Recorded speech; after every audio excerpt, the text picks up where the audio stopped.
اور اپنے ان شعروں سمیت زندہ ہے جن میں وہ چھیڑ چھاڑ بھی کرتا ہے، جن میں وہ پلیتھن بھی نکالتا ہے، تو وہ اپنے پورے رنگوں سمیت آ جاتا ہے. تو آپ جو دوست جن کو لگتا ہے وہ ظاہر ہے کہ بات جیسے بڑی اچھی بات کی خالد فیاض صاحب نے کہ بات ہونی چاہیے، اعتراض ہونا چاہیے، نیا نقطہ نظر سامنے آنا چاہیے، وگرنہ ہمارا جو لٹریری ڈسکورس ہے وہ ایک جوہر میں بدل جائے گا. تو پتھر سنگ زنی بے شک کریں، لیکن وہ اس اعتراض پہ یا جو نقطہ نظر ہے اس پہ ضرور کریں، اور کرنا چاہیے.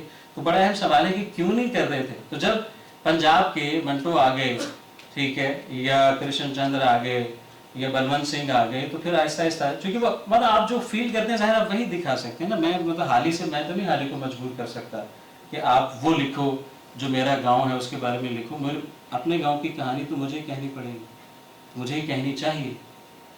تو مسلسل نے کی ہے، ظاہر ہے کہ پھر اس پہ بہت سارے اعتراضات بھی ہیں لوگوں کے، اور زبان کے اعتراضات ہیں عجیب و غریب ہے. زبان کے اعتراضات تو ایک بار بھی گزارے ہو جاتے ہیں. ہمارا تو یہی حال ہے. خیر، تو بہت شکریہ، آپ نے بڑا اچھا سوال کیا اور بڑی اچھی توجہ دلائی. اور کوئی سوال کسی کا ہے؟ کوئی تبصرہ؟ جی جی سر، یہ جو ناولسٹ، السلام علیکم سر. جو جی. آپ نے ناول کی اسٹڈی کی، سوال کسی سے؟ جی جی نہیں مجھے صاحب. جی جی جو ناول نگار یہ ایک کلامیہ تعمیر کر رہے تھے استعمال کے نقطہ نظر سے، تو کیا یہ لوگ شعوری طور پر یا کسی کے حکم کے تحت کر رہے تھے، یا یہ ذہنی ملوبیت تھی کہ وہ اپنے سے بہتر سمجھتے تھے کلونیل سسٹم کو اور وہ اپنے لوگوں کو اس طرح ڈھالنا چاہتے تھے؟ اس حوالے سے آپ کی کیا فائنڈنگز ہیں؟ اتفاق یہ ہے کہ آپ کے سوال میں دونوں جو باتیں آپ نے کی ہیں وہ دونوں موجود تھیں. ایک تو ویسے ہی نئی چیز ہمیں متاثر کرتی ہے، دوسری ایک اور چیز ہے جو بات ہمیں مطلب اس حوالے سے بہت اردو میں بات کرنے کی ضرورت ہے کہ رائٹنگ، جو اردو رائٹنگ ہے، رائٹنگ اردو کی دو طرح کی ہے. ایک جیسے میں نے اپنی پہلے بھی گزارش کی تھی کہ ایک وہ زمانہ ہے جب سنائی جانے کے لیے غزلیں لکھی جا رہی ہیں، مرثیہ لکھا جا رہا ہے، مثنوی لکھی جا رہا ہے، لکھ وہ اپنی بیاض میں رہے ہیں، سنا رہے ہیں، اور اس میں پورا زور ہے صوت پر، آوازیں کیسی ہیں، ان آوازوں کی ہم آہنگی کیسی ہے، وزن کیسا ہے، یہ ساری باتیں. جب تحریر کا یہ آپ ہمیشہ یہ دیکھیں گے کہ جب سنانے والی جو اصناف تھیں ان پر جن لوگوں کی تربیت ہوئی انہوں نے اسی طرح سے شروع کیا. جب آپ غزل لکھنا شروع کرتے ہیں آپ کے سامنے وہی ماڈل ہوتا ہے جو میر صاحب کا تھا، غالب کا تھا، ذوق کا تھا، ٹھیک ہے، یا اب اگر آپ لکھیں گے تو ظفر اقبال کا جو آپ کے ذہن میں آئے گا. یعنی جس صنف میں آپ لکھنے جا رہے ہیں اس کا ایک اپنا رنگ، اپنی ایک ترتیب ہوتی ہے. اب ہمارے ہاں جب شروع ہوا تو کیا ہم نے خود سے شروع کیا؟ ہماری ایک انٹرنل ارج تھی کہ ہمیں یہ لکھنا چاہیے. تو اس میں وہاں اس سوال کا جواب ہے کہ وہ صرف انٹرنل ارج نہیں تھی. آپ یہ دیکھیے کہ ہمارا جتنا کلاسیکی سرمایہ ہے، بڑی بڑی کتابیں ہیں جن میں گلستان سعدی تک شامل ہیں. آپ طابت النسوء کا وہ سین دیکھیے جس میں نسوء اپنے بیٹے کی لائبریری میں جاتا ہے تو اس کو کیا نظر آتا ہے؟ اس کو باغ و بہار نظر آتی ہے. حالانکہ وہ تو ہماری اپنی روایت بھی نہیں، انہوں نے لکھوائی تھی. تو اور کیا اسے نظر آتا ہے؟ اسے سودا کی شاعری نظر آتی ہے، ٹھیک ہے، آتش کا دیوان نظر آ رہا ہے، رجب علی بے کی جو ہے فسانہ عجائب نظر آ رہا ہے. اب ان سب کتابوں کا وہ کیا کرتا ہے؟ جلا. کیوں جلا رہا ہے؟ اور بہت ہی یہ ایک خوفناک منظر ہے کہ ایک باپ اپنے بیٹے کی، اور وہ ساری کون سی کتابیں ہیں؟ وہ ساری وہ کتابیں ہیں جو اردو ادب کی زبانی روایت میں اہم ترین ہیں. سیر البیان بھی شامل ہے اس میں. تو کیوں جلائی ہیں؟ اس لیے جلائی جا رہی ہیں کیونکہ انسٹرکشن کہیں سے آ رہی ہیں کہ یہ سارے کا سارا کیا ہے. ہمیں پہلی بار، آپ حیران ہوں گے لیکن آپ یہ بات آج میں کروں گا آپ کو مذاق لگے گی، پہلی بار برٹش نے ہمیں یہ بتایا کہ آپ کا لٹریچر فحش ہے. آپ کے لٹریچر میں ایسی بری بری باتیں لکھی ہوئی ہیں آپ پڑھا نہیں سکتے. اس لیے ضرورت ہے آپ ایسی کتابیں لکھیں جو آپ اپنی بچیوں کو پڑھا سکیں.